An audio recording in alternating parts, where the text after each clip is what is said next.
নতুন দলের যোগ দিবার লাই আনুষ্ঠানিকভাবে রাজনৈতিক খাতার নাম লেখাইতো অন্তর্বর্তীকালীন সরকারের উপদেষ্টা দায়িত্ব চাইল নাহিদ ইসলাম। তথ্য ও সম্প্রচার মন্ত্রণালয় এবং ডাক, টেলিযোগাযোগ ও তথ্য প্রযুক্তি মন্ত্রণালয়ের উপদেষ্টা দায়িত্ব সামলে আইবার পরও নাহিদ ইসলাম মঙ্গলবার দুপুরে পদত্যাগপত্র জমা দিয়ে বলে জানাইয়ে বিদ্যুৎ, জ্বালানি ও খনিজ সম্পদ উপদেষ্টা ফজলুল কবির খান।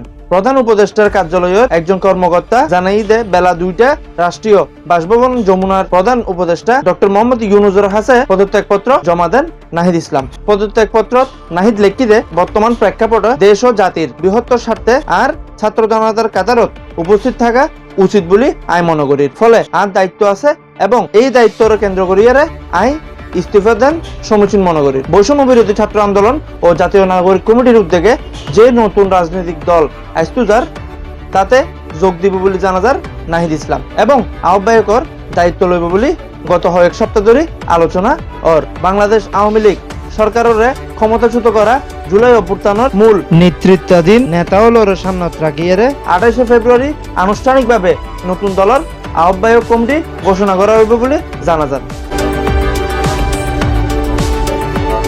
Iftekharul Hasan, C71 news, Chittagong.